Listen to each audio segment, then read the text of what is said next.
Hello and welcome to this conversation. Glad you could join us. I'm Francis Elliott Wright and I'm going to be speaking with John Carter today.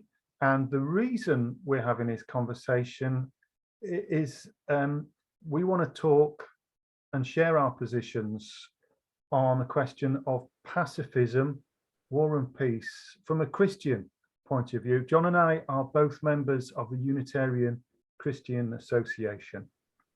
Not all Unitarians are Christians. Not all Unitarian Christians call themselves Christians. Some call themselves followers of Jesus and so on. Anyway, we're going to speak to John, get to know him a bit better. John and I already know each other, but this is a public conversation to try and answer the question, should Christians be pacifists? And straight up, I got to say, I am torn on this. I'm not committed. I don't like the fact that I don't have a committed, fixed position on this, but I am somewhat skeptical about pacifism, but I'm not ready to close the door on it completely. I can't quite do that. I would like to be convinced. I would like to be convinced by John, but I'm certainly looking forward to this conversation. There's a lot that we can talk about. So welcome, John. Let's just pretend that we weren't talking just before we started recording this and that you we're just saying hello for the first time. Here we are. We're going to get into all sorts of details about you and your position.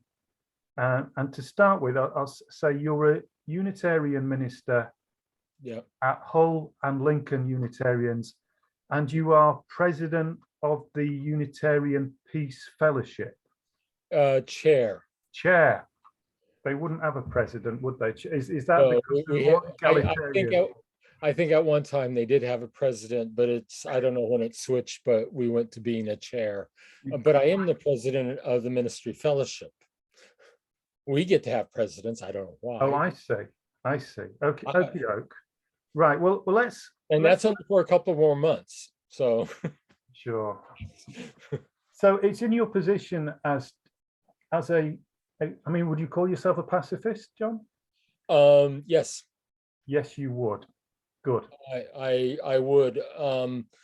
To be fair on my side, is I did grow up in a historic peace church. Religiously grow up in. My training in university was with the Mennonites in the United States on the West Coast, and with one of the more evangelical Mennonite groups. So the peace position wasn't quite as strong denominationally with them, but it was still something they held to. For someone who's not heard that term before, the Mennonites, it's not a denomination we hear much about in the UK. Could you say just a potted history? The Mennonites come from the Anabaptist movement, as does the other church I was going to mention. They are out of the time of the Radical Reformation, early Reformation periods. Some of our Baptist chapels that became Unitarian actually have Mennonite influence in them. And one of the people at one of them down in Kent and I were talking about it, and she talked very proudly about that they had Mennonites as a part of their church at one time or influenced by them. So there is a connection over here with the Mennonites. Up until a few years ago, one of our leading ministers, women ministers who grew up in the Netherlands, she was born and raised in the Mennonite church in the Netherlands. And the important thing to know why it's easy to be a Mennonite coming into the Unitarians is Mennonites are non-creedal like Unitarians are non-creedal. Yeah, sure. Now, Mennonites by and large sound more like creedal churches in their statements of faith, but not all of us. I mean, what do Mennonites believe in? I mean, are all Mennonites pacifists, for example? That is a historic belief of Mennonites, but no, not all are. The denomination that Mennonite denomination I was a part of in the States just recently has played down their peace history to placate the number of evangelicals who came in that simply believe that you should go to war. And in that sense, they're not being honest, I think, to their tradition. Historically, most of the groups were, if you served in the military, that's fine, but we will never elect you to leadership. Sure. Okay. Okay. And that's because it's about being faithful to what we understand Jesus to be calling us to. I mean, what do Mennonites believe about the Bible? What do they believe about Jesus? I would say they're Jesus-centric in the sense is that much of what Anabaptism came out of was a sense of, well, Jesus taught this. Why are we not trying to live this out as a people of faith?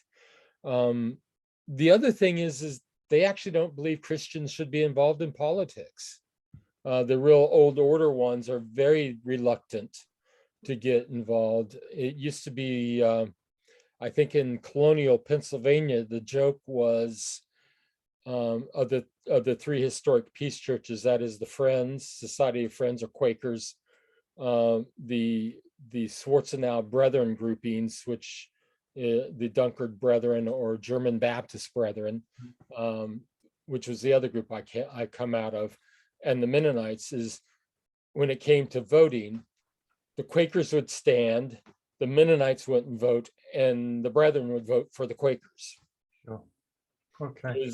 And that's the level of how peace churches have felt about political, how far we get into politics. That is not a true statement anymore. A lot of Mennonites do get involved in politics. A lot of the Brethren do as well. They do try to vote for candidates that best live out their morals, their ethics, Sure. their worldview. Even the Amish, or the most old order of them that used to never get involved, do vote now in national politics. But I think they vote according to capitalist mode because they seem to like the Republicans more, even warmongering Republicans. It's just a bizarre. There are paradoxes within these churches. And I mean, the groups like the Mennonites, the Christadelphians as well, we struggle to put them into a box and say, well, they're conservative or they're liberal, they're radical, or they're this or they're that, because it doesn't quite fit, does it?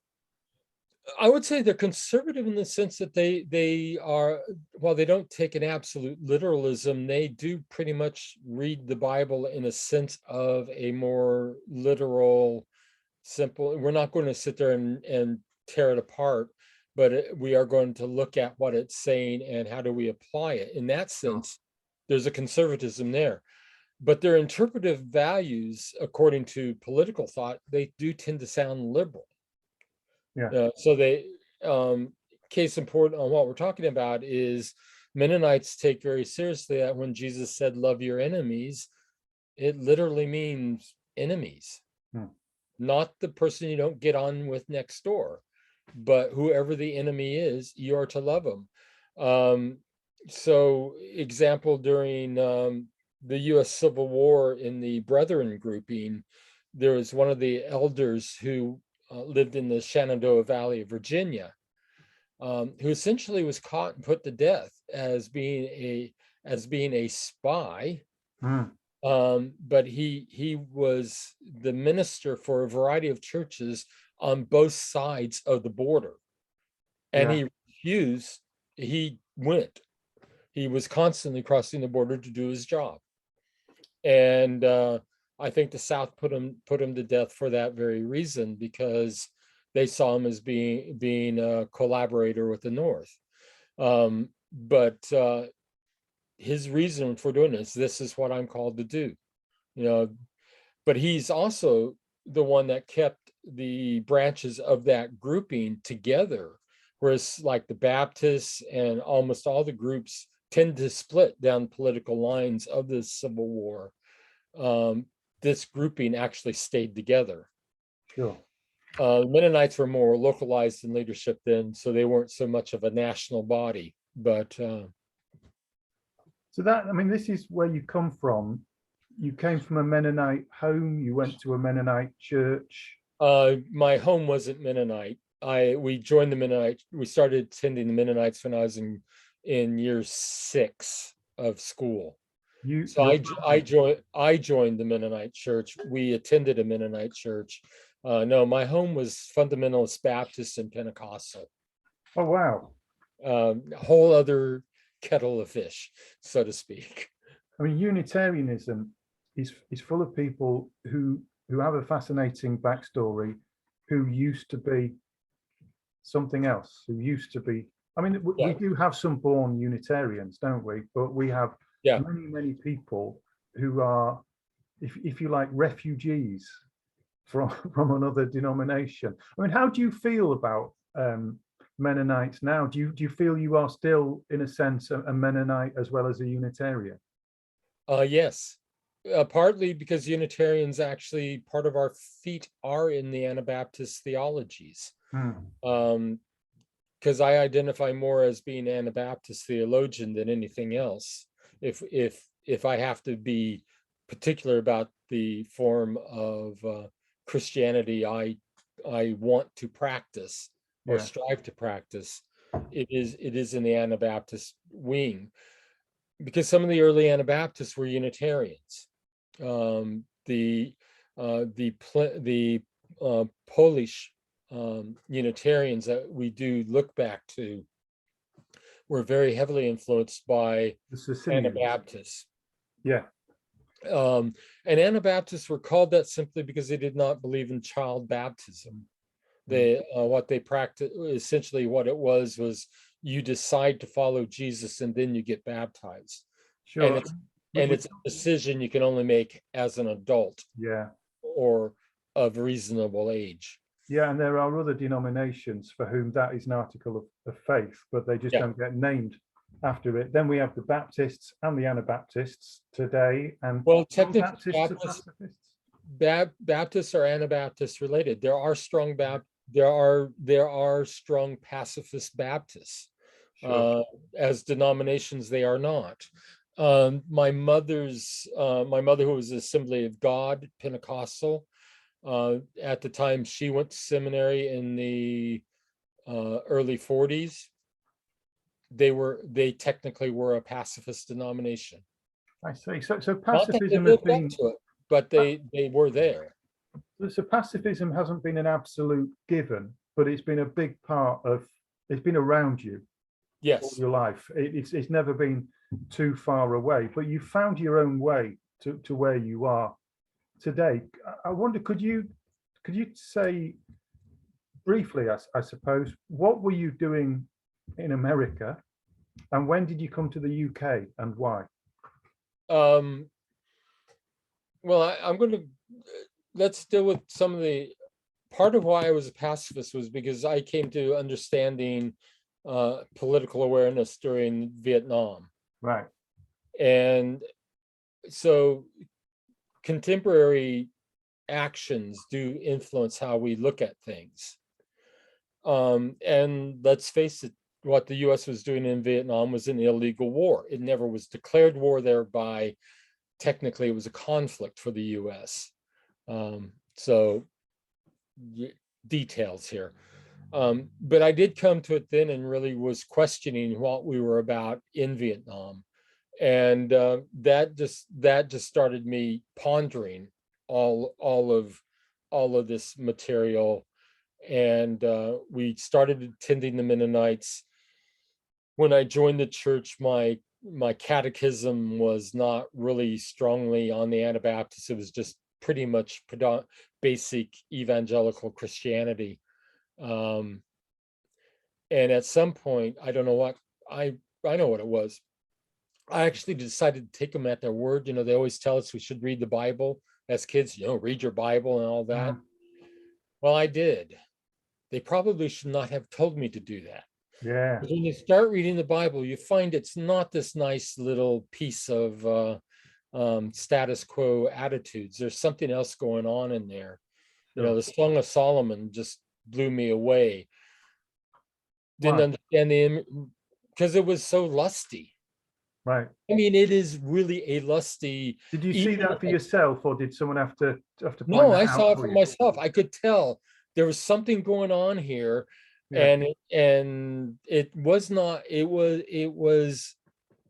You know, I guess as a teenager, I could see that it was language I was talking about more than just simply the way goats look like long goats and sheep walking down hills, Sure. or fawns in the bushes. You know, you could tell it was a lusty piece of material. It was pure erotica in the sense of what erotica is to do. It's not about blatant sex. It's about evoking image. And it's like, you know, and of course it's like, yeah, they never talked about that in Sunday school. Mm.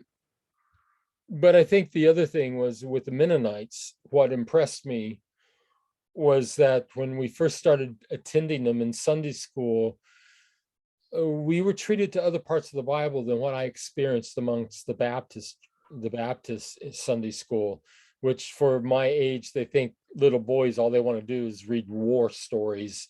And so they heavily, our Sunday school for 3 years was pretty much all about David and his battles, his military victories. Went into the Mennonites, and in our age level gathering of all the classes, we were to stand and recite the biblical verses they want us to memorize. And the first one I remember we were expected to memorize was the Beatitudes. Yeah. Something I would have never heard with the fundamentalist Baptists then.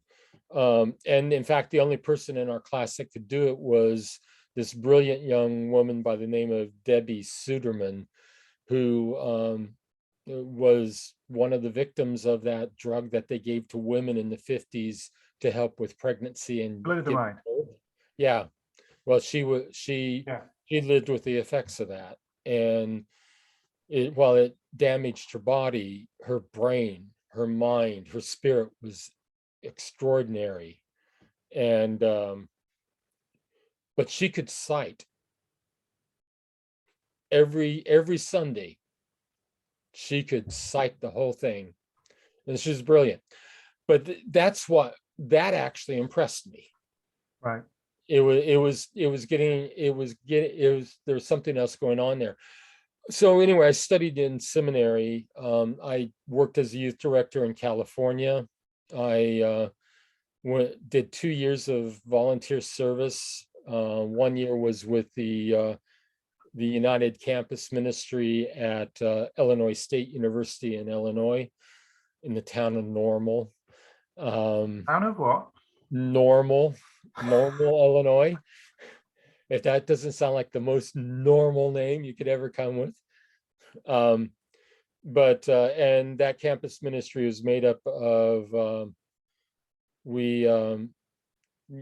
Presbyterian, United Church of Christ, Disciples of Christ, and I was there representing both the Church of the Brethren and helped do a link with the Mennonites to be a part of that campus ministry. And then in our building, we also had a Southern Baptist campus minister, an American Baptist campus minister, the National Baptist, which was a African American Baptist church, and the Lutherans.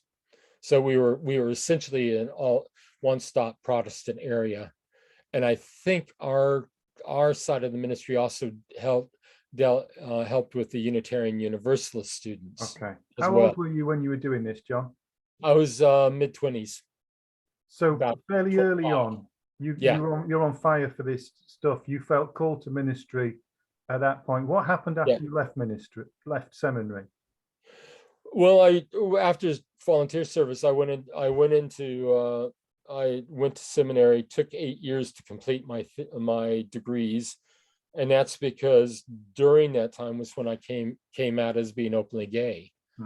And my home congregation in California um, disciplined me in such a way that essentially I felt excommunicated. Now, that's not the language they used, but the emotional Sure. backlash was what it was. And some of the reason they were concerned about me was that I was pretty much not in agreement with standard creedal Christianity. I was questioning what we meant when we talked about Jesus as being divine. And I was willing to go on record in saying that. But in that tradition, I did have the right to do that. But Sure. they felt like I couldn't represent them, and that's why they took away my credentials for ministry. So I jumped ship and decided to do a master's of theology to save the studies I'd done up to that time. And I did it in peace studies, partly because I went to Nicaragua and was part of a group called Witness for Peace. We were there to observe what was going on in Nicaragua. Was that during the Sandinista Yes, civil war, that Contras and all that? That was during, after Sandinistas were in power. That was during the time when the U.S. government was illegally funding the Contras who were in Honduras. And where I was put on project was 2 miles from the Honduran border in a small village in northern Nicaragua. Wow. Well, you're in deep with this stuff. Then you've had a strong conviction about it for a long time. You end up in the UK. How does that happen? In 1994, I met this lovely gentleman in a bar. Is he within earshot? No, he's in London. So right, I'm in Lincoln. He's in London. But you'll get points for saying that. Yeah. No.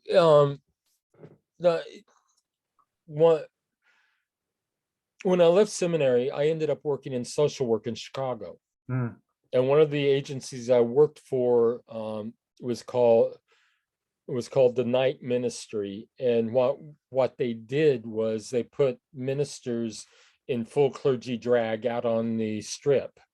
And some of our ministers, their jobs were to go into the various bars and sit and talk with patrons.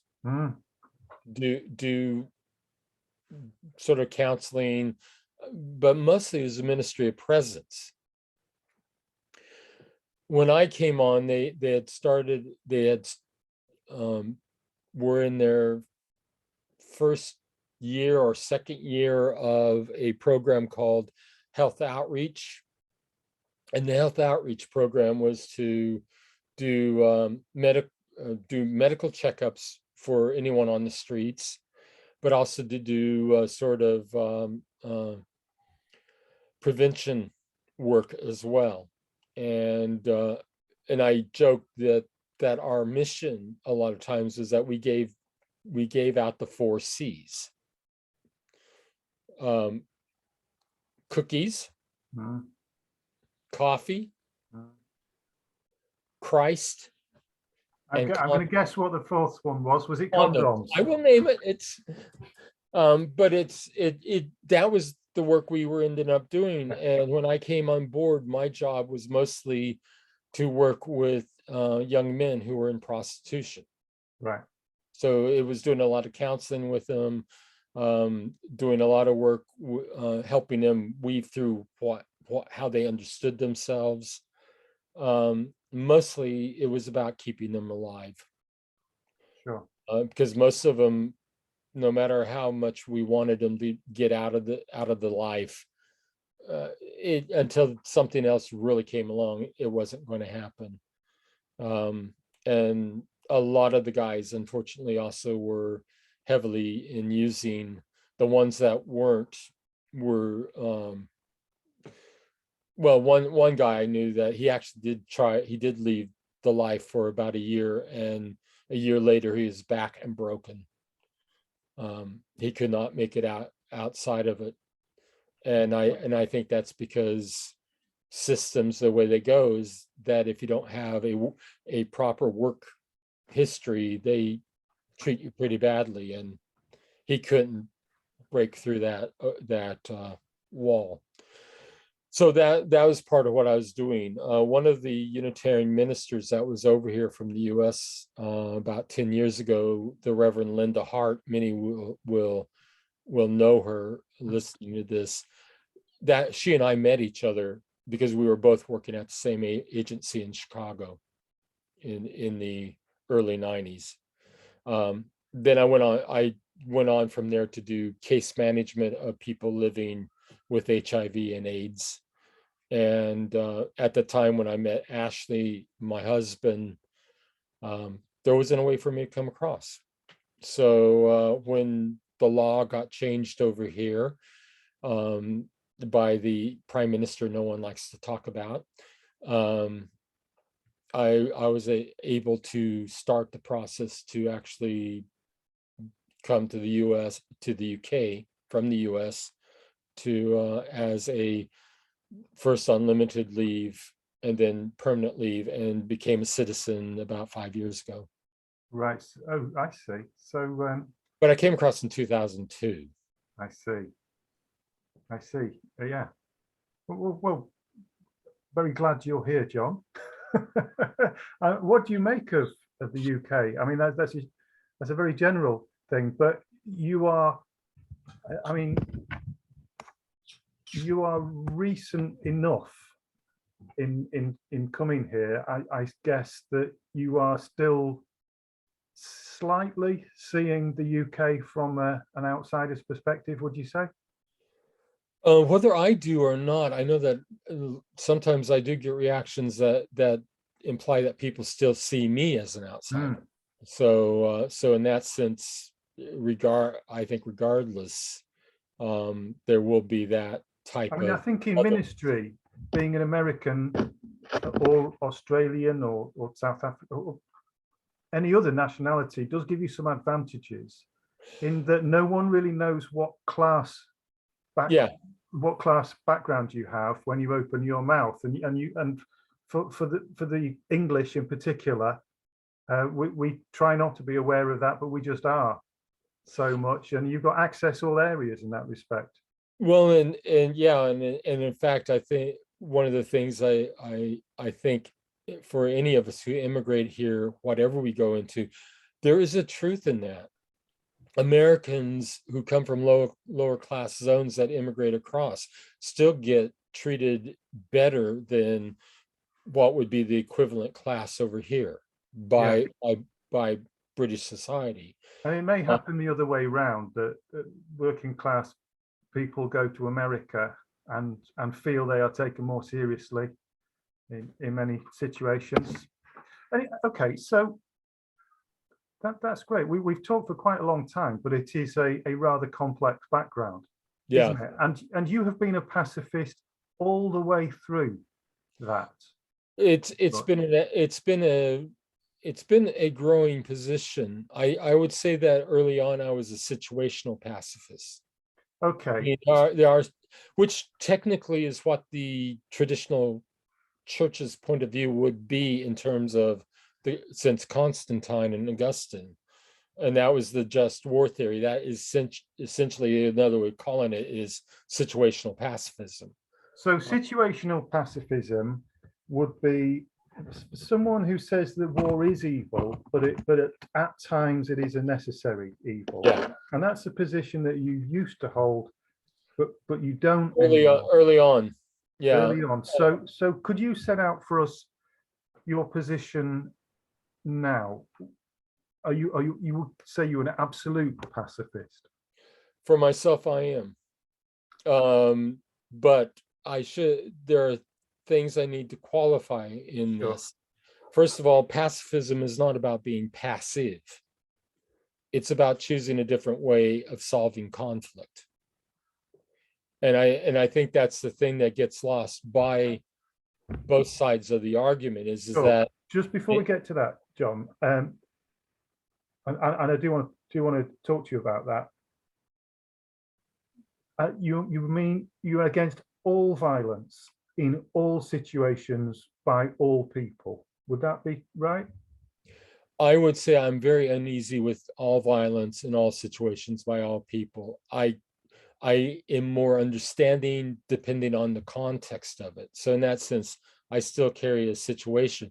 But the thing is pacifism is not about their choice, it's about my choice.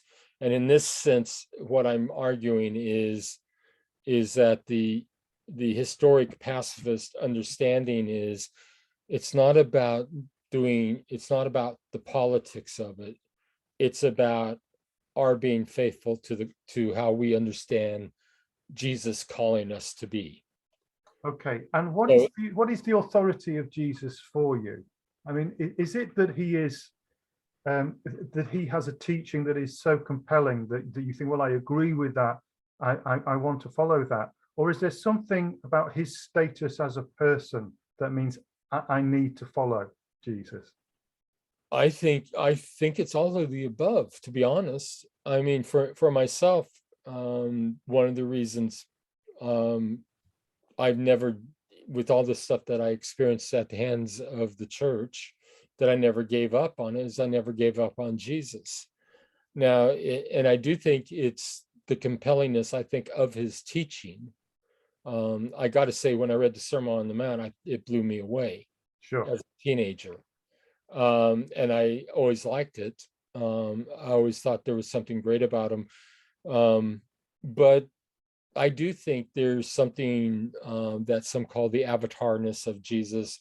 I would say it is the divinity of Jesus, but it's divinity defined in the adoptionist theologies, So which is God, actually New Testament, by the way. sure. So in the But adoptionist, let's just check we're talking about the same thing here. An adoptionist would say that Jesus is born an ordinary human male, and he becomes by adoption the Son of God. Yeah. Does he continue to be the Son of God after his crucifixion? I think Is he so. alive? Whether he's alive or not, it continues. But is he alive? How do you define the resurrection? I mean,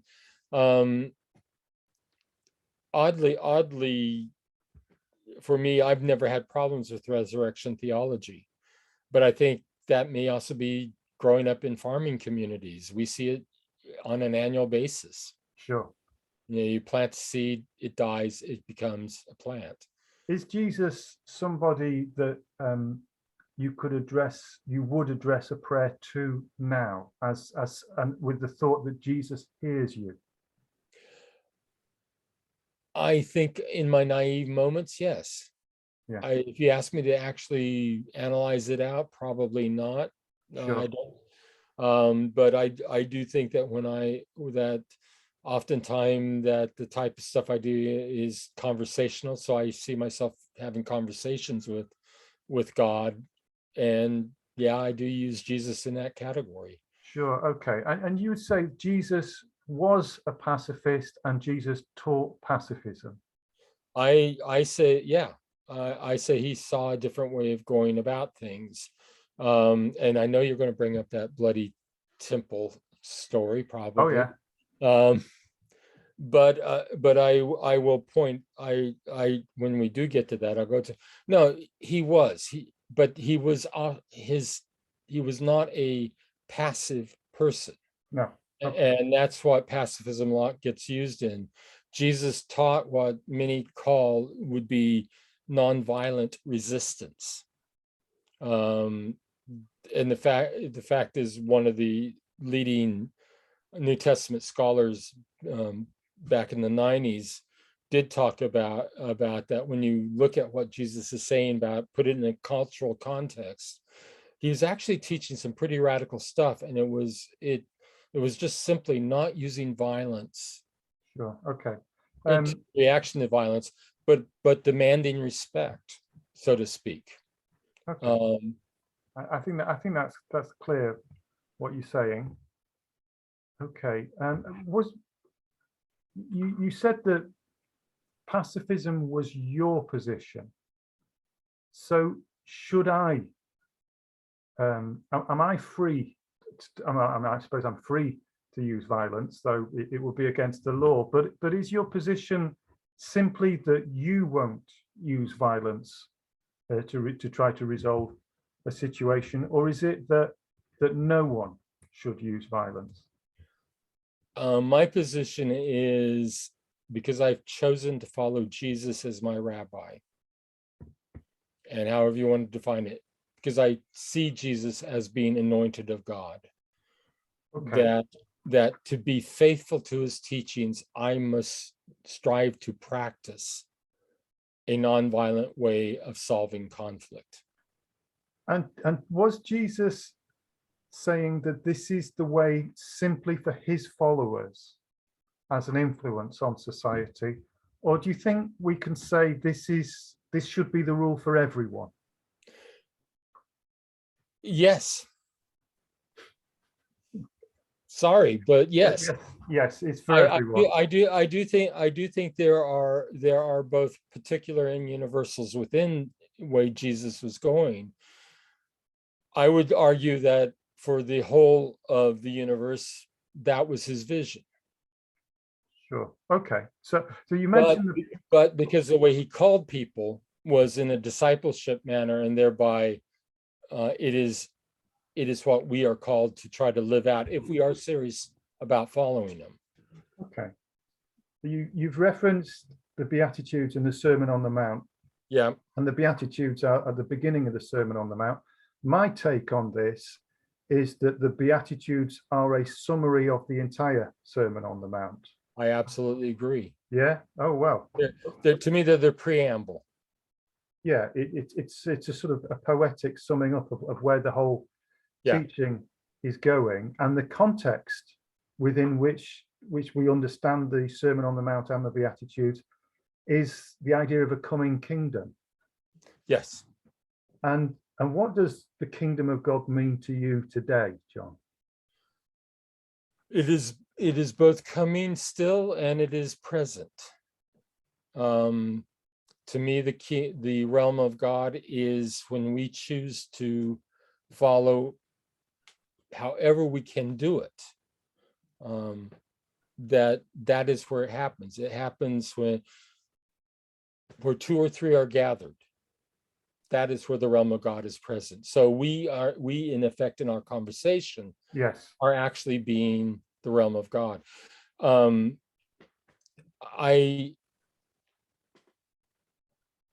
of the funny thing about Anabaptist theology is they've always been called realized eschatologists. Yeah. And the thing and what it is that theologically structured is what we think is coming in the future is happening right now too. And so it's both and that's why yes, I think it's what we are called to as individuals to try to live out. And I'm being serious in saying trying. I'm not trying to get out of things. It's just that we don't always live up to these things. No, we don't. I mean, it's striving that we're called to do. Sure. Okay. And so you said that Jesus is a pacifist. He teaches pacifism. It's a matter of discipleship for his followers, but it is really, there's a compelling case that it should be for everybody. So how far does this go? What about defensive violence? What about a person under attack physically? Turn the other cheek? Yeah, well, if you're Jesus said, if you were hit on the cheek, turn your other cheek. But again, there is a strong cultural context in that one. And that is that in the time that Jesus was, the left hand was seen as evil, so you could only use the right hand. And usually when you're facing someone, so someone hits you like that, by turning the other cheek, saying, okay, you hit me on this cheek, now hit me on this cheek, you can't hit them with the fist. Yeah, so it's a way of shaming the person who is. Yeah. So if you backhand, or well, actually is, so you backhand so I'm being an uppity lower class person, and Charles doesn't like me doing that, so he backhands me. That's perfectly legitimate according to the law at that time. By my saying, okay, hit this cheek, slap this cheek, he cannot backhand me, and he cannot face palm me, because this also implies a greater standing on my part. Sure. So what it does is essentially it's to shame him into recognizing I am an equal, not the violence is in the way he sees me as a person or sees us as people. Sure. So it's quite hard-edged resistance, but it's must stop short of physical violence. What about the state? Does the state have the right to use violence in any way? In terms Or of does it? Or let me just rephrase that. Does it have the right to use force, physical force? in terms of Anabaptist theology, in terms of even Christian theology, in terms of Jesus, the state was the state. And it may be the cop-out that a lot use, but essentially is the state will do what the state does. But if the call of the kingdom is to us to be kingdom people, it means that we will be different than the state. And so you would need to be separate from the state. There are certain jobs that a Christian could not do then. I would argue yes. I would still argue it, because I don't know if we can really compromise our own personal integrity and ethics to do stuff that ministers of the state are required to do. So you couldn't be a police officer? No. And you would advise any Christian not to become a police officer? If they came to me for counseling, I would. But as in all things, we do recognize that people hear these things differently. And would you make use of the police if you had been assaulted? Because if you were to report a crime against you or they may need to use force to resolve that. So would that implicate you, or do you just need to let it go? It's a good question. I would say there is a point where you have to debate it. It's not an easy answer on that one. Sure. I know the example of some Amish in the U.S. who would exactly do that, not report the times they get violently assaulted, and they do. I mean, when they're driving their buggies going back to the farm from being at market, a lot of times teenagers in cars will come along and throw rocks at them. And people have been killed in that. They refuse to report it. And in fact, they aren't even cooperative with the police when they try to, if someone does report it, because that did happen, they don't always necessarily cooperate with the investigations, because they do take a very strong stance on that. We just do not. That is the state. We do not participate in it. They are total separatists. I mean, to situate this in your life, John, as a gay man out and about, there will have been situations where the threat of violence, simply for who you are. And is that something that you would be looking to the police to defend, to be robust, or to use force if necessary? Well, I get my problem with that side of my own personal story is that for much of my life, I couldn't trust the police either. No, I mean, but we have a changed situation now. I know, many people would say, but regardless of where we're at today, I still carry the trauma of the past.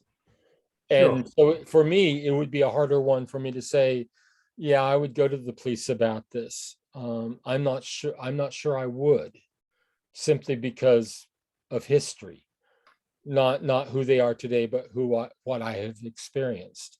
Now this is a whole different point of this conversation. Personally, I think if someone assaults someone, yes, it should be reported. I do think people should be held responsible for what they do. But I also think police should be held responsible for how they do things. And a lot of times force is used when it's not necessary. When is it necessary? Well, that's a good question. But I don't think gunning down an innocent man in the subway is necessary, Sure. even if you are afraid of terrorists. I don't, let's talk about the Ukraine. How much is Putin acting because we bullied him into acting the way he's acting? Now, we're going to get to that, yeah. but it is part of this question is where do we start asking the questions about, is this legitimate or not? And are there other things going on there? And that, I think, is the job of anyone who wants to be a responsible Christian and a responsible citizen. So I would say, I think the state has the right to use violence, not because I agree with it, but because it's just the nature of the state. But I see the state as being a fallen institution, theologically. Yes. I mean, what's your theological basis for saying that the state is a fallen institution? Are you looking at, I mean, there's book of in Judges that God warns the nation when they ask for a king. He said, no, the king will rip you off and treat you very harshly. Still they insist. That is a good one. Actually, I think Jesus' whole response to it is that he saw them as being other than, because he was not interested in saying, let's get on with the state. This is the way you should live your life. So it's out of that.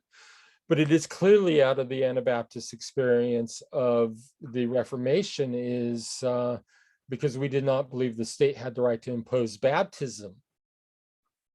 Because to become a member of the state at that time, a citizen, you had to be baptized in the church. Sure. And we felt the church had to be complete. The church was separate of that. Okay. You talked about resistance, and I get that. And I'm thinking not every Christian pacifist will agree with you on that. No, they won't. There will be different views on that. Where does reconciliation come into your pacifism? Well, I think that is the driving force of it. But I also, theologically, the question is, are you a Christian because you're saved, or are you a Christian because you're reconciled? I mean, reconciliation between the person who is resisting non-violently and the force that they are resisting. Are they looking for victory, or are they looking for reconciliation? I know, but what I'm throwing back at you is a different way of looking first at the word reconciliation. What does it mean? And to me, it is a fundamental part of it. Is New Testament, we translate reconciliation a lot as salvation. The word salvation actually has social, political connotations in it, but so does reconciliation. Paul saw his ministry as being one of reconciliation, not salvation. And reconciliation means to bring into right relationship. So reconciliation is important. I do feel that what I'm about is ultimately reconciling people. So myself to my enemy, but myself also to God. Yeah. Myself to those that have harmed me. It is an ongoing process. Where's the reconciliation then in the thing that you outlined about, getting slapped with the back of the hand and showing that soldier up and shaming them?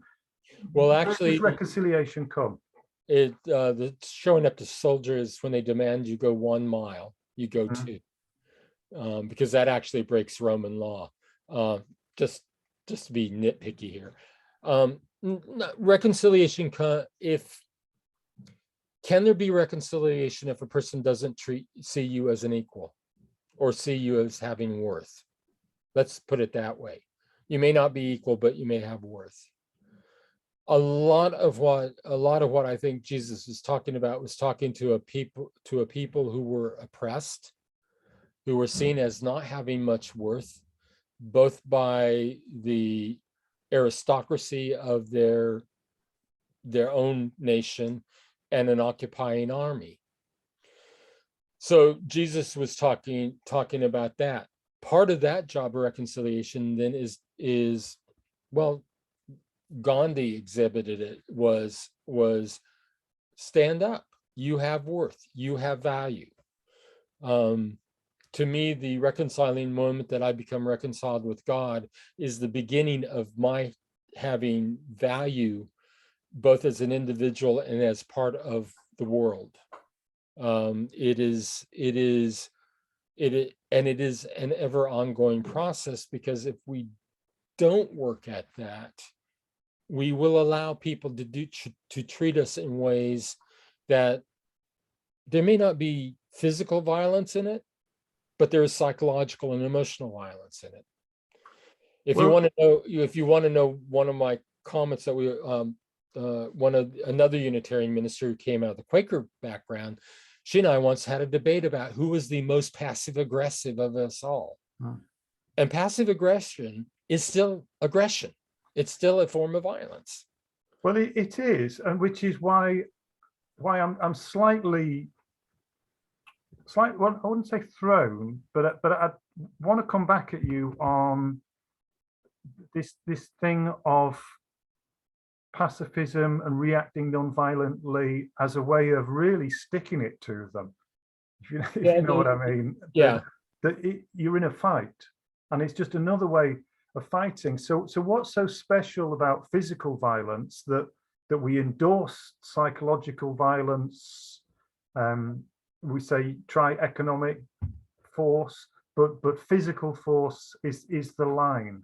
Or are you saying you don't want any sort of force? To be honest, I think what's the difference is that a lot of times physical force ends up in death, and that ends whatever could happen.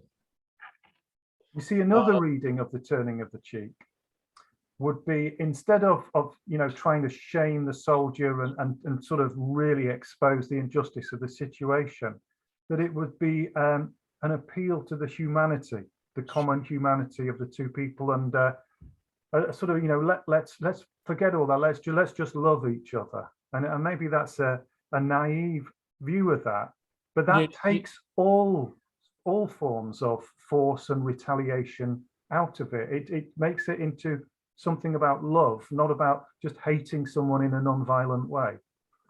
I don't think doing passive resistance is about hating. I think there's something else going on there. Equally, the problem we in the West have, and particularly a lot of Christians have, is we are too dualistic in the way we look at things. I don't think to do nonviolent resistance is about hating. I think it is about demanding a different way of looking at who we are. Okay. Equally, I would argue that by doing that, I'm also offering a chance for them to realize where they're coming from. Is there an olive branch in there somewhere? I think that's the ultimate perspective of it, is that the olive branch will appear, but it has to be on both sides. But it's not there at the beginning. It's not there, but it cannot be. Yeah, the dialogue does not happen between unequals at the table. I mean, this sounds slightly like what people would say about a military conflict, that if we want to have a peace and just settlement, we need a balance of force on either side. We need, the West needs to match Russia or whatever other situation, and then we can negotiate. But there's no point trying to negotiate until we have matched their force.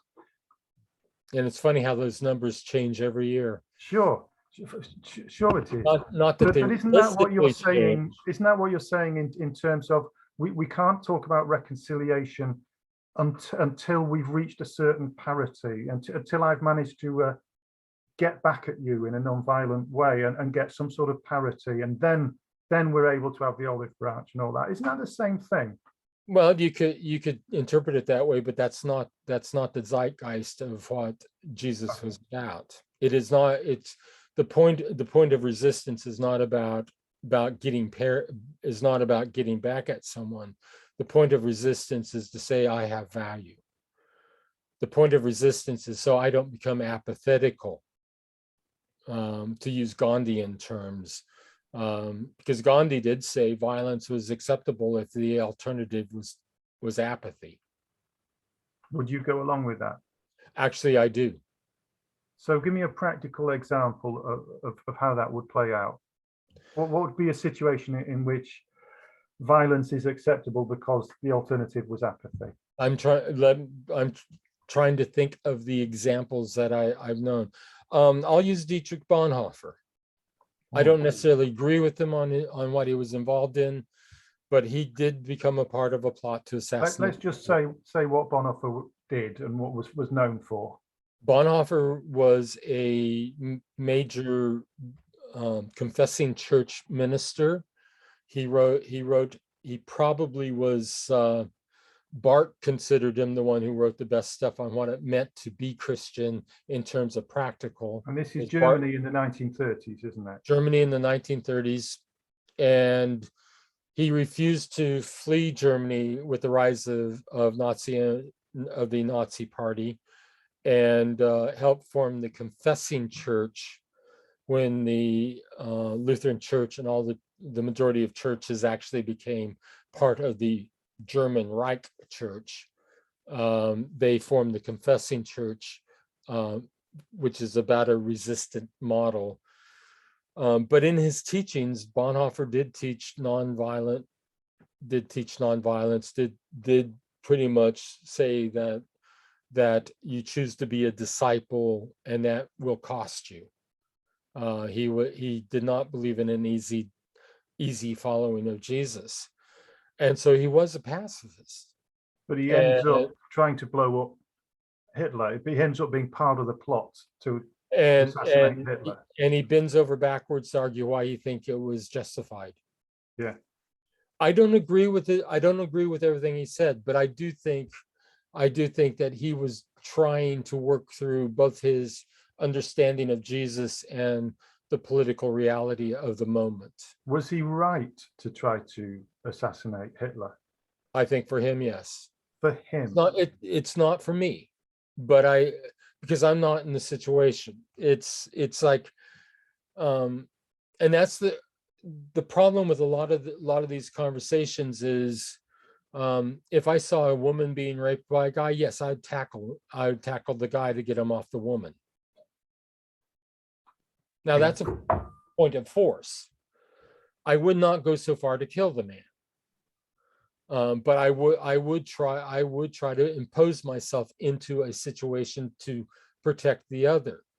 And you may have to incapacitate the man if you felt you didn't have the strength to hold him until the police arrived. I'm hoping that the woman would be wise enough that if I knocked him off of her or knocked him away from her, she would get the hell out of there. Yeah. But yeah, I would do what I can so that she could get away. Okay. Let me just put a few. And I think that's what I'm talking about with Bonhoeffer, is that sure, yeah. there is a point where, but we have to debate it. And I don't necessarily think he was right in what he did, but I think he was faithful in the way he was trying to argue it. He essentially saw it, this is not the rule, this is the exception to the rule.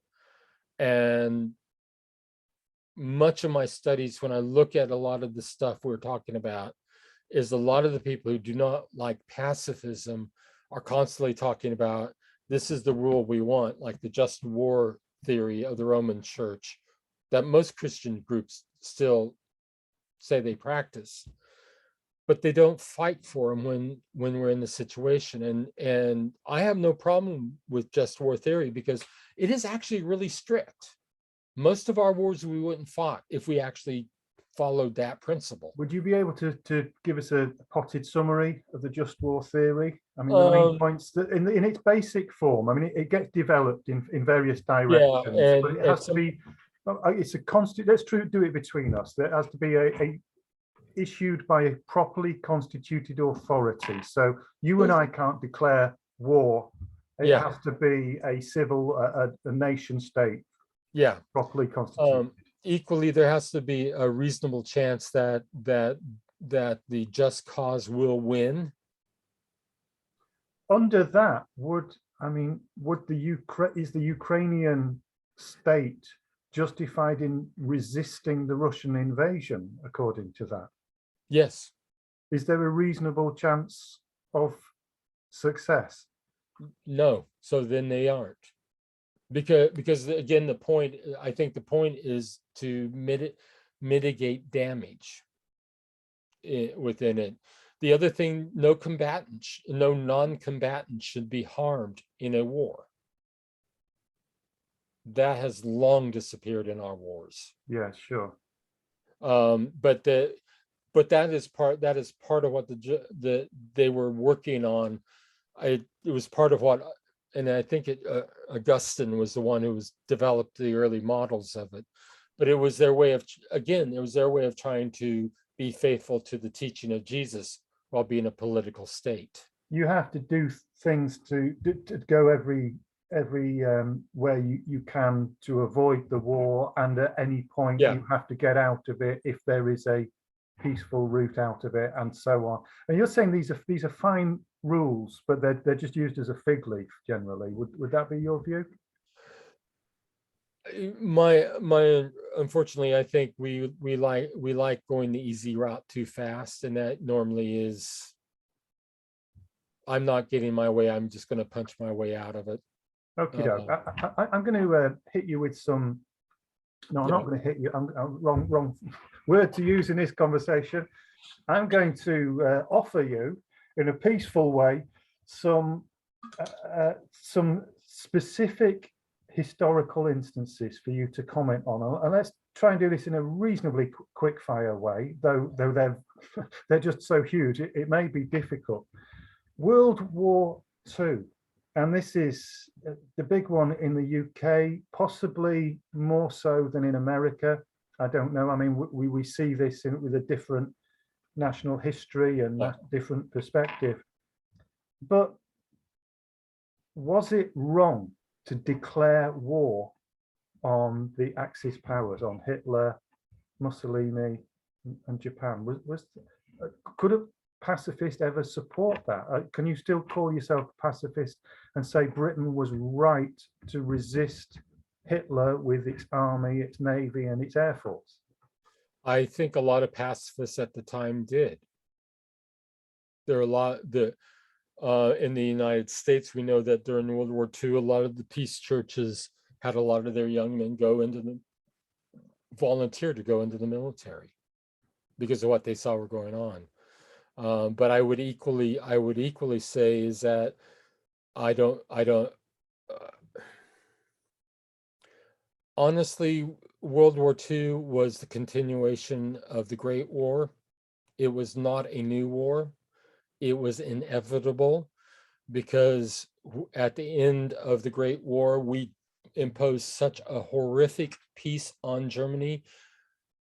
There's no way we were going to countermand that. We built the seeds for World War II at the end of World War I. And proof in the pudding is because at the end of World War II, what we did was, instead of imposing that same type of peace, we in the West decided to go in and rebuild.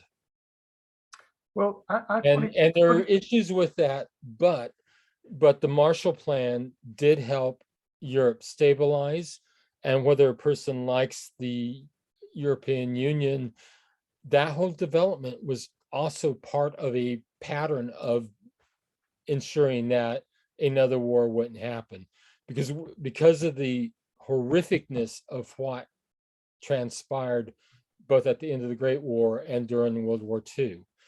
I will also point out, and it should always be pointed out, is that Hitler knew what he was doing, because when he sent out the various ships full of Jewish refugees, they were refused.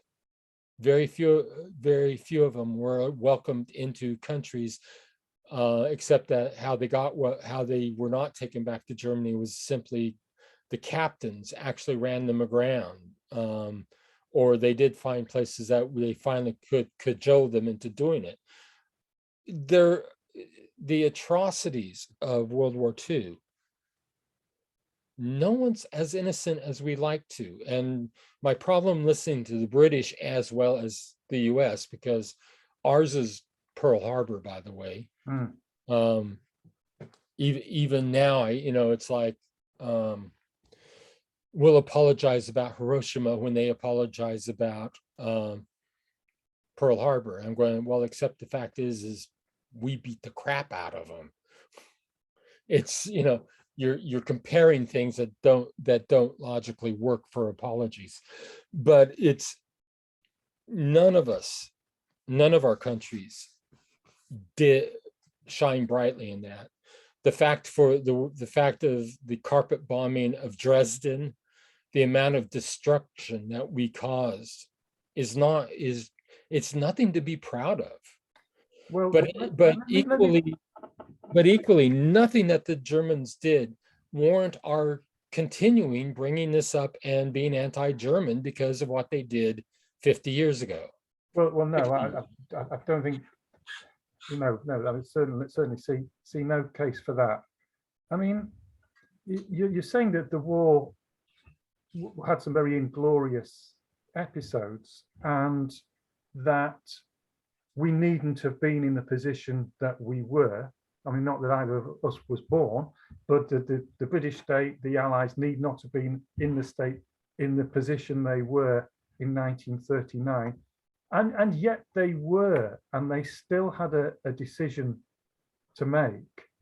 And in the end, as a pacifist, do you not have to say that the British government should not have declared war on Germany, should have stayed out of World War II and done something else, tried to resist Hitler in a non-military way? My argument is Britain is not a Christian nation. There's no such thing as a Christian nation. I am going old school Anabaptist on you right now, because that is part of my perspective. The state cannot follow Jesus. Sure. Okay, I get that. That is very helpful, and I think for me the only way I can see my way to a sort of Christian pacifism is by separating it out from the state completely. But then we're left with a situation where maybe Christians are not going to fight themselves, but they hope that other people will, and they depend on other people to fight, and they will benefit and possibly have their lives and their freedom saved by other people, but they're not prepared to do that themselves. And how moral does that sound? Well, I'm going to say what we did during World War II, the peace churches, was the men who did not go into the military became COs and were conscripted as COs who did other things to help the state. In the U.S., the various groups essentially took care of the services that would be done so that those men who did feel they could serve could go and serve. The radical Quakers, some of the radical ones, refused to participate in any form of it. But by and large, most COs did things to help make sure that the United States kept running. So a lot of them fought forest fires in the national parks. Quite a few COs were subjected to tests that came very eerily close to what some of the stuff that was going on in the camps under the Nazis in their tests. They were subjected to trying to find out at what altitude rubber would break down. So essentially they were put under high pressure up to that point and could face severe damage. The COs did that, not the military. It was the conscientious objectors went and did it. That's the other side of the story. Is we don't sit back and rake in the money, which by and large, what you just said was what I've heard the non-pacifists in the US a lot of times say, oh, they made money off of the young men going to war. Well, actually, no, they didn't. But, some did, because there are unscrupulous people in all groups. Yeah. But by and large, the COs did go and serve, but not in direct military function. Okay. I mean, what if By, there had, I mean, by the way, that's why I did 2 years of volunteer service.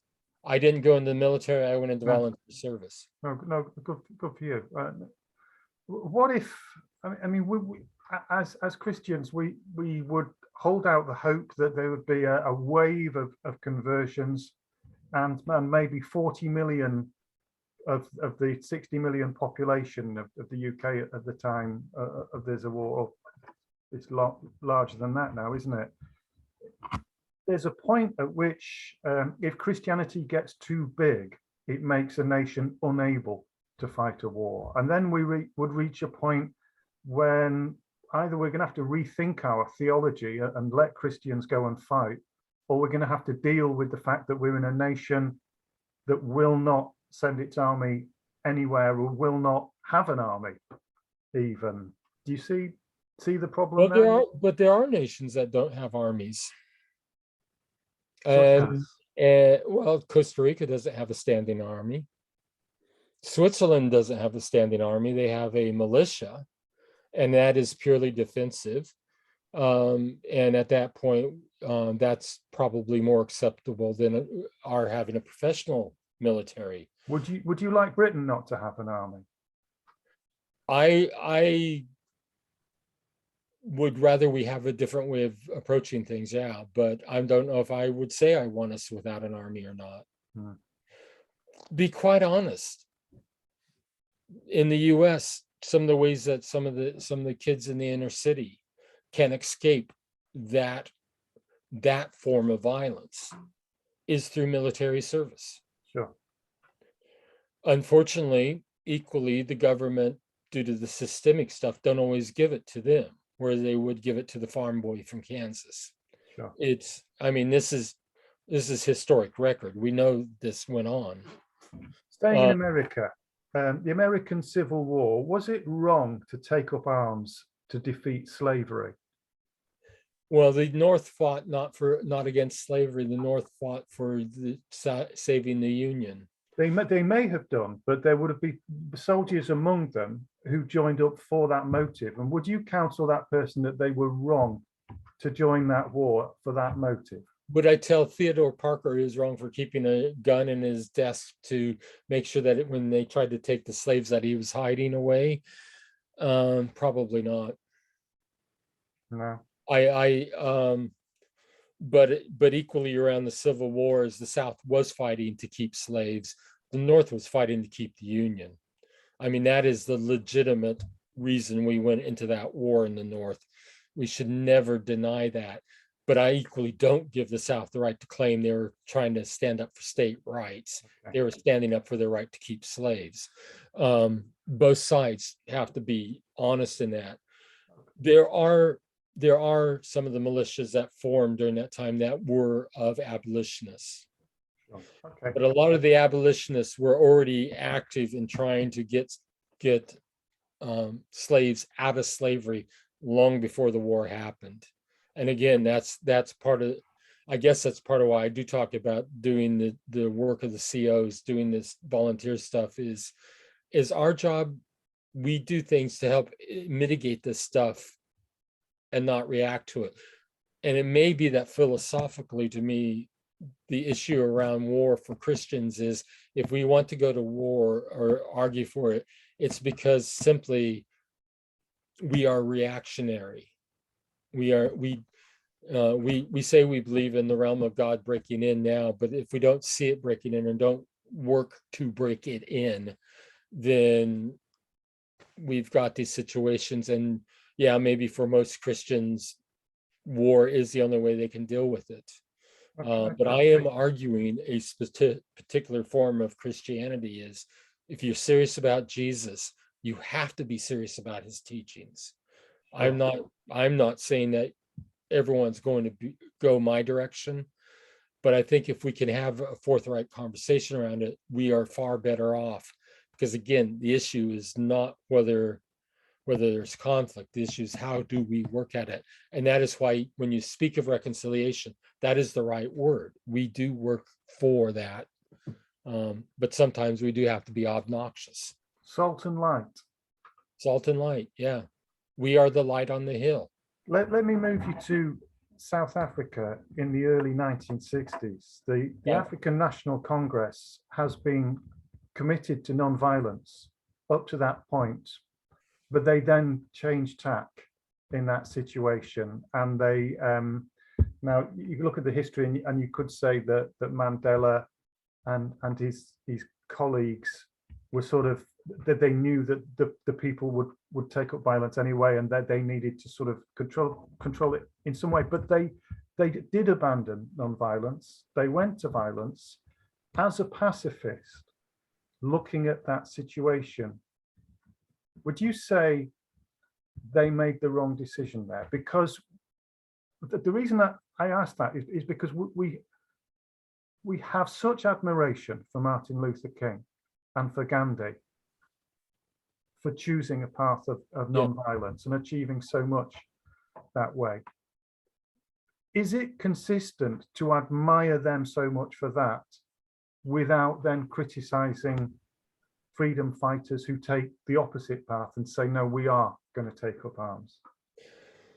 I guess because there were still pacifists in the ANC that still worked at it and refused to follow the path of violence, even though the ANC did go that direction. And I think we should always we shouldn't forget it. It wasn't a blanket going to violence. Martin Luther King, I have argued, would not have been as listened to had it not been for Malcolm X. And Malcolm X, early on in his work, was more of the proponent of some form of violent reaction.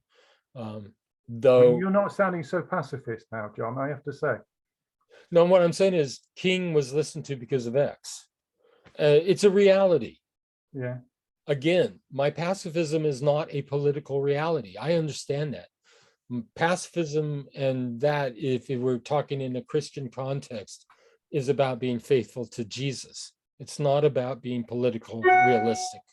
So maybe we're not always politically realistic. No, I mean, might we say that really pacifism doesn't work outside of a faith perspective? If you want to do this on a secular, political, material basis, it's not going anywhere. I can see from what you're saying that this is, as a faithful discipleship, salt and light, trying to bring peace to each situation as much as possible, but not putting that on the state or on the population around us. That's a different proposition to absolute pacifism, isn't it? Well, it's probably the most individualistic a communitarian group can be. Yeah. It is the sense of we are not taking our particular and making it a universal absolute, which is what you're talking about, the putting it on state. Yeah. I to be honest, people used to joke with me, why don't you run for politics? And my comment is I couldn't do it. I could not remain faithful to what I understand, and I have a hard enough time as it is.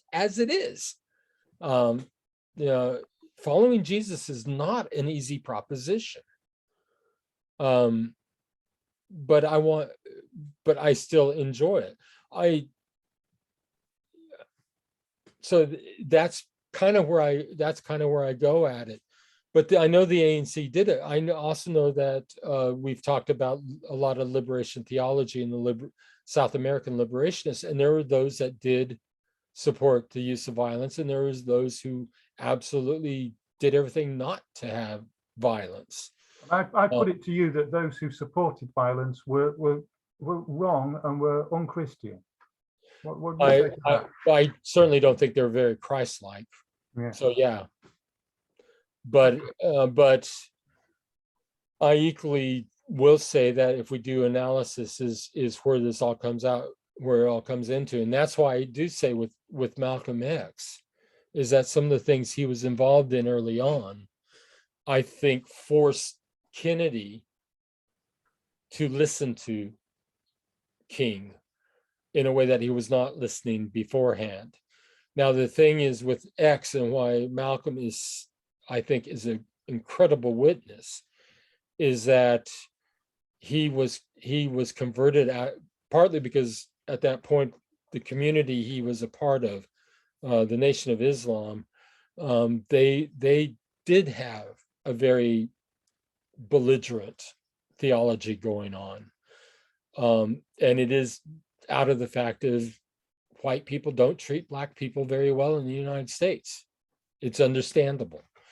But when Malcolm went to Mecca and started meeting Muslims from all over the world, he was converted to Islam in a way that he was not when he was part of the Nation of Islam. And in fact, I think it's pretty known that he was probably assassinated by members of Nation of Islam. But he did come back and was in the US and was working harder at a more nonviolent way of looking at it. But I do think some of that belligerency does, sometimes that's all people in power are going to hear, unfortunately. I mean, I'm liking the way you're seeing Christian pacifism as sort of something within an ecology or within a wider setting, and it makes a lot more sense to me that way. I mean, I started by saying I'm skeptical about pacifism, and I would like to be convinced. And this way of looking at it, I find it. If I say I find it attractive, that makes it sound very shallow. I find it more persuasive. I see fewer problems of coherence with this. Let me put to you just another objection that some Christians would put to you. They'd say, well, pacifism is unrealistic because human beings are fallen. And where's the evidence that fallen human beings can be improved with non-violence? Don't people need some sort of spiritual regeneration and then they can become peaceful? Well, again, is that they're trying to make a wider political context. We Unitarians would argue, and in fact, even Anabaptists argue, are we really as fallen as a lot of Christian theology say we are? Yeah, that's a whole other conversation, I know. But we do have to recognize that. I think it'd be Augustinians and Calvinists coming at you with that objection. Maybe yeah, by and large. Unitarians. And besides that, the moment I say I'm Anabaptist, they would dismiss me immediately because they see it as being. But my Anabaptist theology, again, it's my primary theological background, but I do think it's more honest to the Bible. The idea is that the sins of my father is not held against me.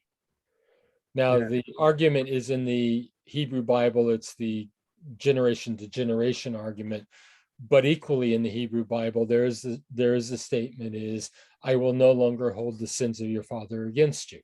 No, so I think it's increasingly rare that Christians embrace the idea that we are personally culpable for sins of previous generations. That's just a bizarre idea, and I think Jesus very explicitly refutes it. But Jesus does say, for out of the heart come evil thoughts, murder, adultery, sexual immorality, theft, false testimony, slander. Obviously, you know the passage I'm referring to. That there is something in human nature, even that we inherit, even if we're not guilty, for past sins, for being that way, and yet there is something in the human heart that inclines towards violence and jealousy and all these things. And does your position take that seriously enough? I do. In fact, one of the things I don't think a lot of Unitarians take seriously enough is the shadow side of humanity. That's the word we use nowadays. Yeah. But I don't think we take it very seriously. Quite honestly, I think it's a far more interesting bit of being human, to be honest. Is we love playing with the shadow. We just don't like to admit that it's there. But again, if you're looking at it as does it mean to follow Jesus? And Jesus's answer in all of this is follow the way of God, not follow the way of humanity. And that's probably where a lot of the church-state split that the Anabaptists were arguing about. I do think they went too extreme on some of it, such as the Mennonites. Certain groups of Mennonites and old orders are incredibly separate from the state. I don't quite agree with that side of that conservative side of it. But I do think it's a witness to remind us that we are dancing a dance with an institution that is not in any shape or form connected to the way God wills humans to be together. Our job, I think, is to try to cajole in the negative, to bear witness to live out a life that does bring them in. To be honest, if you want to see humanity at its worst, go to a church council meeting. Sure. And I'm not being facetious there. I mean, some of the worst examples are the people who are the most. I think anyone who belongs to a church would agree with you in a heartbeat, John. We've all seen it. It's it's in the New Testament, isn't it? And it's been there from the very beginning of the church. Let's just do some quick Bible study, and I'm going to throw some verses at you. And I reckon you could play bingo with this because you know which ones are coming. Jesus interacts with soldiers all the time. Yeah. In Luke 3:14, what should we do? Asked some soldiers. He replied, don't extort money or make false accusations, and be content with your pay. That's just one of many. I think, is that John or is that Jesus? But so many interactions with Jesus where he could have told them to renounce their profession, but he didn't. Why is that? There's probably two directions on that. One is that Jesus, by and large, was more directive to Jews than he was to Romans. Okay. And let's recognize. But equally, there's still a limitating that he's doing there. He pretty much was telling them treat everyone honestly that you come in contact with. I mean, we don't recognize. It's the debate with Black Lives Matters about defunding the police. Well, that's the defunding police statement of Jesus. What it's about is don't overstep what you're supposed to be doing. Don't extort money. Don't treat the people as, shall we say, cash cow. It's probably not a very helpful slogan, is it? I mean, there's something more thoughtful behind it, but it seems self-defeating to have that as a headline. It seems to be a bit of a gift to anyone who would oppose you.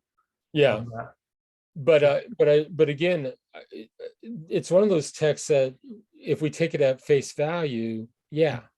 But I think there's something else. I do think within it we see there is definitely something going on, and there is a limitation when he says don't do it. He's limiting. And there's a trajectory. There's a trajectory. So elsewhere, when he's asked, "Who is my neighbour?" and he answers the question by looking into. He draws. There's always more to come out of these things, isn't there? Yeah. Okay. Let's talk about swords. I came to bring a sword. Buy a sword. He said, but now let the one who has a money bag take it, and likewise a knapsack, and let the one who has no sword sell his cloak and buy one. Not clothing, weapons. And elsewhere, he said, don't imagine that I came to bring peace to the earth. I came not to bring peace, but a sword. What are we going to do with that? Is that a literal meaning of sword or an allegorical meaning of sword? What's coming before it and what's coming after it? Is that the point where it says let the dead bury the dead? think I didn't come to bring peace, but to set son against father, daughter against mother. Sure. I mean, I would say on the swords as well, in the book of Revelation, and I don't know how much that plays in your theology, we have the all-conquering Jesus with a sword, but the sword is coming out of his mouth. Yeah. And that seems to me to represent his word, his teaching, his gospel, if you like. Okay, and then There's you knew another this place. was coming, the driving out of the money lenders, the overturning of the tables in the temple. How could a pacifist do that? Where was the violence directed? No, the argument that's the one that everyone brings up, but the problem with it is scholars have looked at it, and in the big, which is in John, I think they did that's the largest pericope of the driving out of the temple, is that it said that in the Greek, it is very clear the type of whip that is being prescribed there. And because Greek has 5,000 words for things that we in English don't have, there is a specific Greek word that means this is a whip that is only used on animals. And part of the argument that at least the scholars I've read on it was that that's what Jesus used. He's driving the animals out. It drove everyone out. Okay. Doesn't mitigate that there's violence going on there. My argument with it is actually when you study some of the texts that were found in the Essene text that were found in the Dead Sea Scrolls. There's one scroll that's called the it is looking at Habakkuk, or one of the prophets. But part of the conversation in there is that the Son of Righteousness will come and drive out the evil from the temple. And some say that the story is also them trying to catch into the populist movement of the scenes. Is the story there as a real story, or is it there to play something else? Sure. That would be my question. It doesn't. It's a crafted verse, isn't it? Yeah. I'd say it's okay. You knew this one was coming as well. Being subject to the authorities in Paul's epistle to the Romans. But if you do what is wrong, you should be afraid, for the authority does not bear the sword in vain. It is the servant of God to execute wrath on the wrongdoer. Therefore, one must be subject, not only because of wrath, but also because of conscience. For the same reason, you also pay taxes, for the authorities are God's servants, busy with this very thing.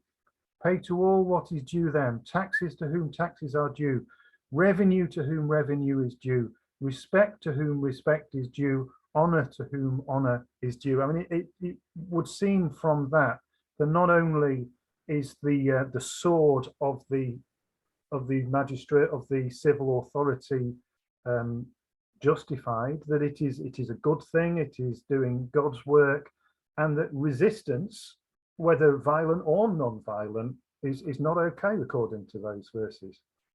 Yeah, which would also mean then they would have to stop being Christian, because that argument then would apply to the times when the state ruled that being Christian was wrong, and they were called, and Christians were called atheists by the Roman state.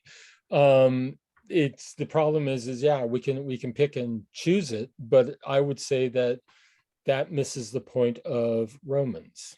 I mean, the irony of it also is that the man who is writing this, Paul, who is urging his churches to follow the authorities and obey all the laws, gets beheaded by the authorities for breaking the laws. Not long after this.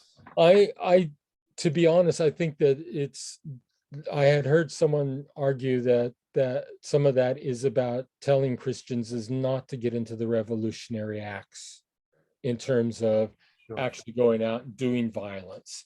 It's about learning respect, because if you take it in the context of where Romans, it's 13, right?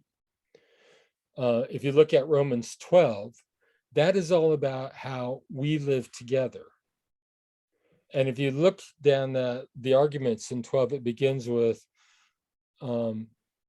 give yourself to God as a holy sacrifice. And then it talks about the ways of living together. And one of the lines within it, I can't tell you all of them, but one of them is, as far as it depends upon you, live at peace with everyone. Not it does, and it's a universal, live at peace with everyone, and it depends on you. Do not take revenge. Let God do it, deal with it. And then we get into subject yourselves to the government. In other words, there are essentially, I think the argument's going on is, the government, God does institute these things, and it may be a sort of universalism that sees all things being under God's ultimate control. And I don't necessarily have a problem with that. I do think God uses all sorts of things to bring about a better world. But I do think part of Paul's argument is going there. But I do think, is there not also in 13, it goes then into, but ultimately love.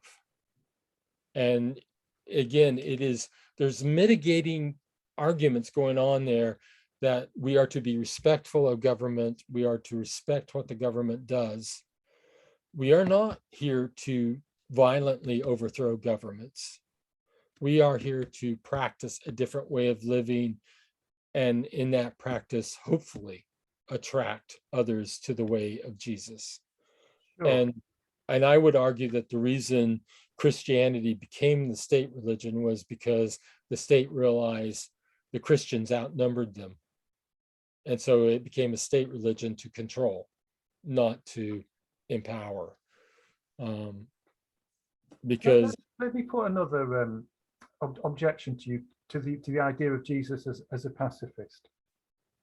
He's very consciously styled, and he accepts this designation, as a son of David. Yeah. David is a warrior king to the nation of Israel, famed for his conquest and so on. And in the prophecies of Jesus, we see him returning as a king, whatever level you take that on.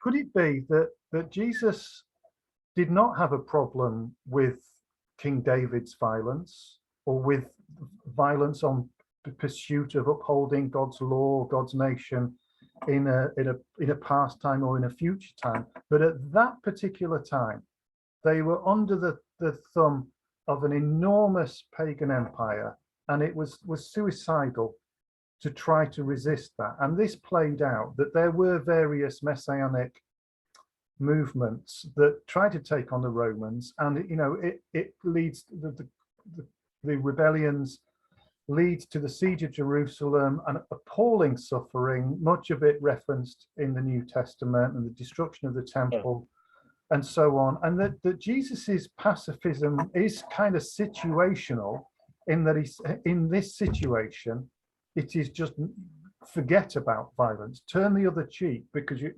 that is not the way to go in this situation. But can we really extrapolate out from that in all situations?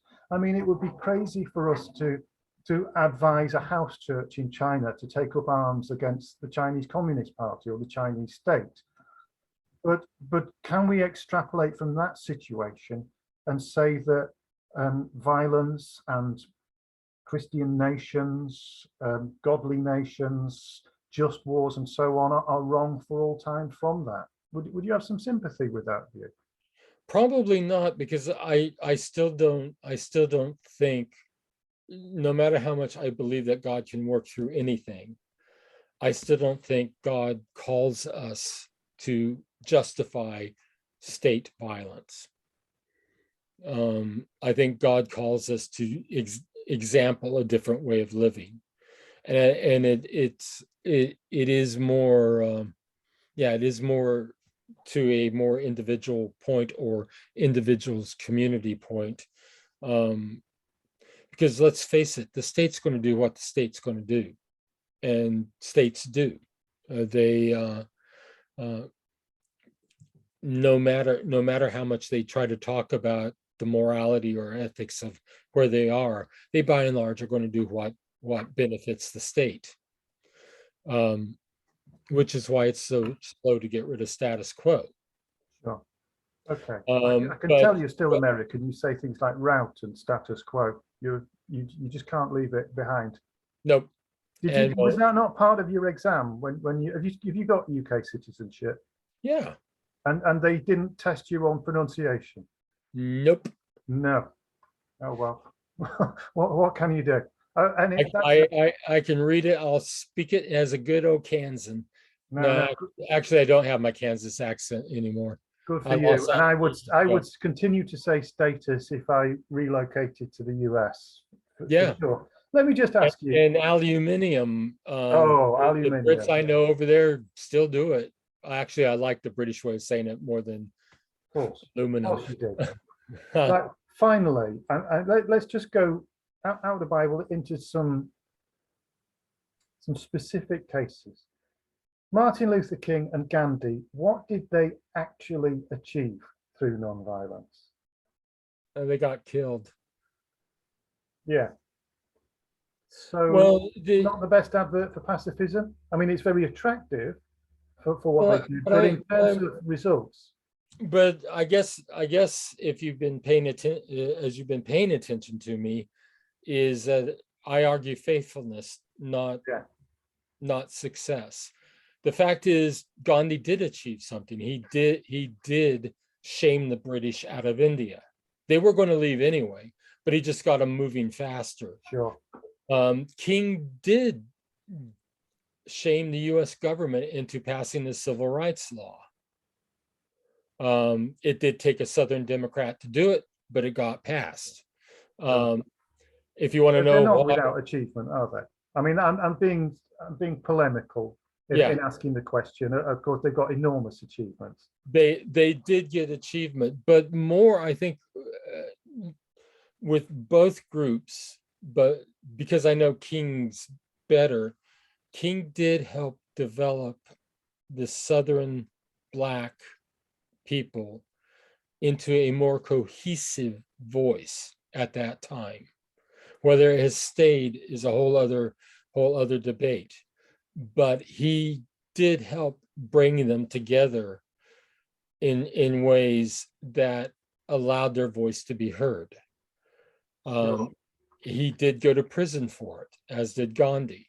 He did suffer for it, but I think in terms of a moral witness, that's what they achieve, is they were faithful to their understanding of how the divine calls them. Gandhi was Hindu, but he had a great respect for Jesus. But it was as much of his religion at play as it was philosophy. And that's where that may be their greatest achievement, is that they did set forth a moral principle that forces us to look at it. Ultimately, did they achieve anything? No, because right now the US is in a revisionist point of where they're striking down a lot of the civil rights stuff that was passed in the 1960s. Almost all those Southern Democrats that were against King became Republicans. One of the things the Republican Party doesn't like to talk about. But it essentially, the parties of North and South switched. Sure. I mean, it is one of the fascinating political things one can talk about in it. I think it's the moral victory that they did. The Berrigan brothers in Vietnam War. Did we get out of Vietnam because of all the protests? Not really. The Vietnamese actually just whittled us down. They got it. What's the trajectory? I mean, people who talk about eschatology and where the world and the universe is going, they have these different scenarios. The premillennialists, they see the world getting worse and worse and scarier and scarier, and it getting absolutely disastrous, and then the kingdom of God comes. or if you're of the premillennialist kind that believes that somehow Jesus is going to take us out of it Oh, the before the rapture. real Yeah, there'll shit. be a rapture, but it'll be grim for those left behind before everyone Yeah, comes back. And then you've got the amillennialists who say that, you know, it's neither going to get better or worse. Or you have this post-millennialist view that it, you know, gradually over a very long time, things are going to improve. I mean, that's just sketching out these versions of the future from these different evangelical well, eschatologies. But how do you but see the universe, John? Which way is it going? even Unitarians of the 20th and early 20th and 19th century had things are going to improve. Their eschatology was things are going to get better and better and better. Do you buy it? I think we do improve on things, and I think we step back 50 steps at the same time. No, I'm not. I'm again, my viewpoint does come down to I think is we are called to be faithful to God and do what we can. When things turn worse, we are there to help those who are being harmed. What I don't like about and I used to be part of those camps, the pre-tribulation rapture crowd, is it's escapism. I actually think that if God's going to rapture anyone before the shit hits the fan, so to speak, pardon my language, folks, it's going to be the ones who are going to suffer the most. Yeah. So yeah, the children will go. But I think people are living with chronic illnesses. God will take them out, not make them suffer anymore, if God is that type of God. Yeah, sure. And I don't necessarily buy into God being that type. But the theology of it, I just find really problematic, because it really is the ultimate, ha ha ha, look what you're going to have to go through because you didn't accept our Jesus. Could be, yeah. And in 500 years' time, in 1,000 years' time, will the faithful, peaceful discipleship of the peace churches have borne fruit in some way, or is it just a witness throughout the ages, or do you see it, you know, like the leaven in the yeast in the leaven in the bread? Do you see it, that the salt, do you see it having that influence throughout the world, or do you see things getting worse, better, the same? I think it will always be a minority position. One of my mentors in seminary and before, who I worked with when I was in volunteer service, a lovely gentleman. He was our national head of our National Peace Office, and did a lot of work on it. But one day we were talking about, I think it was nuclear arms and that, and he was giving all the details around why nukes are not a good thing. And someone asked, "Do you think we'll ever stop a nuclear war?" And he said, "No." But his point was, that's not the question. That's not what we're about. We're about to bear witness to the way of Jesus. And I do To think, what purpose? I think to bear witness to the way of Jesus is to help those who want to follow that way find strength to do so. In the UK, while there's not I don't even know if we have a Mennonite church anymore, because the last one I knew about closed down in London. But there is what's called the Anabaptist Network, which a lot of various church members are a part of, because they see the value of the Anabaptist theology. Some of them are Anglican, some are Baptist, some are, by the way, Baptists are Anabaptists because yeah, sure, because the primary principles of Anabaptism is separation of church and state, as well as baptism is a believing choice, not a imposed choice. But there are people throughout the United Kingdom that are really do see, even in their theological liturgical traditions, this witness as a way of being faithful to Jesus. And I think that's what it's about. I think we are faithful in the short term is we are faithful to help others, because I part of that faithfulness is to give the cup of water to who's thirsty,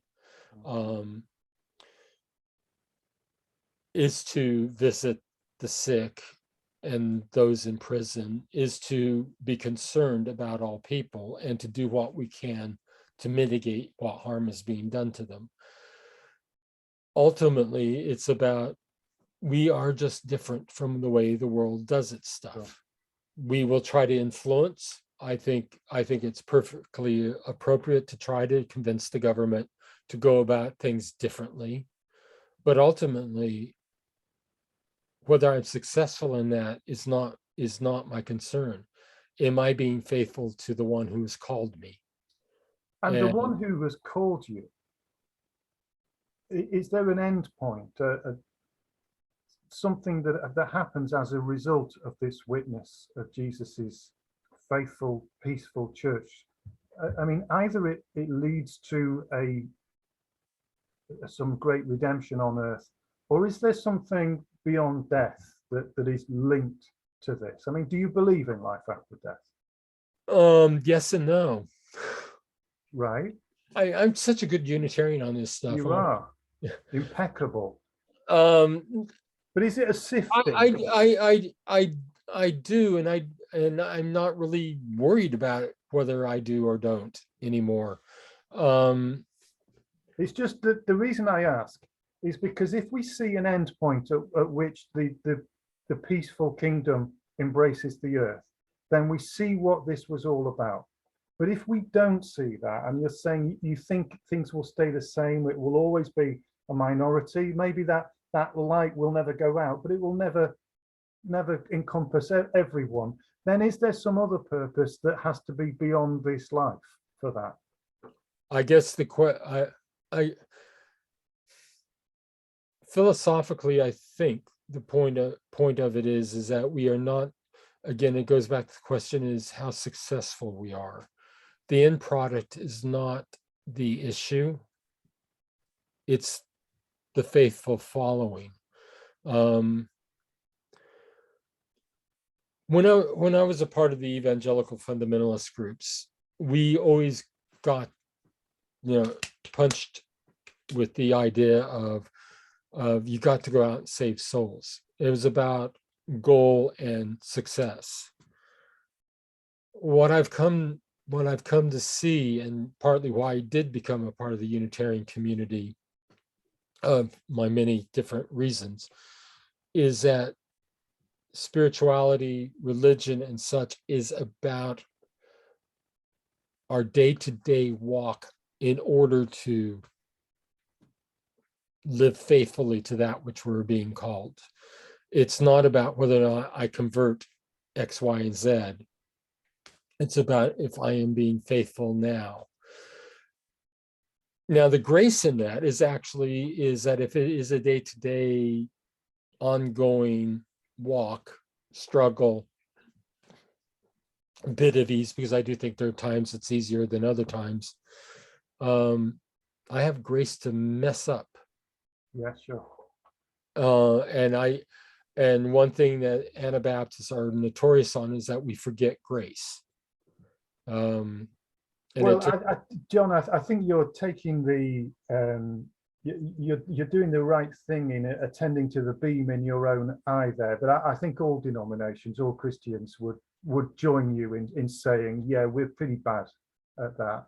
And I would hope so, but some do have an elevated theology of grace that I think is probably the wrong direction as well. But but no, it's and it maybe is because of my work in the study of spiritual direction and paying attention to the mystics, is pretty much what this is about, is how do we become the people of God? How do we live our lives how can we faithfully engage in the state that may not want to hear our witness? Yeah. And it's in that, because part of the questions that a lot have against Christian pacifism or Christian discipleship is really based on a more success capitalist value. They're more interested in the end product. Much of fundamentalism is an end product thing. You are saved to get out of hell. Yeah, so I suppose it's an abstract theological point about what is this all for, but it doesn't work to be focused on that, does it? It will trip you up. It's like looking at how riding along on a bike and looking down and thinking, well, how does this work? Looking at the pedals and not at the road in front of you. Yeah, it's a surefire way to fall off. Well, this has been a really good deep dive, and I've got to say, John, that I've found that your position is. Yeah, could you? I know. So could we? Yeah, I mean, I'm just wrapping up there. We're going out, which is why my conclusion is that, you know, I said at the beginning that I was skeptical, and I was skeptical, and I've got to say I'm less skeptical now, because I think your position is more nuanced, and that there are more levels to it, than one might realize at first, because it is such an arresting thing for someone to say, you know, no to violence, no to war, pacifism, and you're not an absolute pacifist, and your understanding of how it relates between the church and the state and the church and the general population and so on is really quite subtle, and it does make it all a lot more coherent. So I am genuinely going to rethink and develop my ideas on this, and I think it hopefully takes me a bit nearer to getting some sort of conclusion on that. Have you got any closing thoughts from this? Anything that's occurred to you during this conversation, or any advice you'd have to anybody who's watching this who has been inspired by what you've said and thinks, well, what do I read? Where do I go? Who do I join? How would you sum up? They could talk to those of us in the Peace Fellowship, or contact me directly. And if you want more on particularly the Peace Church points of view, or the Peace Fellowship points of view, because there's quite a few of them throughout all denominations. But seriously, this is a bit of what it really, to me, what it means to be part of a faith community is we are to struggle with stuff. You know, following Jesus is not about getting out of things easily. It's about diving into them and really struggling with them, but struggling with a way that is to mitigate harm and promote life. And to be honest, reconciliation is about promoting relationships. How do we build good relationships? And that's probably, to me, that's really what Jesus was pushing us at. How do we relate to others? And in fact, Paul does a lot of it as well. We just don't ever notice it because we like to argue about his other things. Yeah. But yeah, it's to me, the peace stance, it is how I live my life. But maybe the other way to say it is, I've always known that one reason I'm a pacifist is because I know of my own propensity to violence. Yeah. Pacifism is not about la-di-da, let's put a flower in the barrel of a gun. It is actually looking at and going, I know what I can do, and I would rather live life differently than that. and that, but that is what it means to be a disciple of Jesus. I think that's a great note to end on. I have thoroughly enjoyed this conversation. It's gone deep and it's gone wide, but it's been a blessing to me.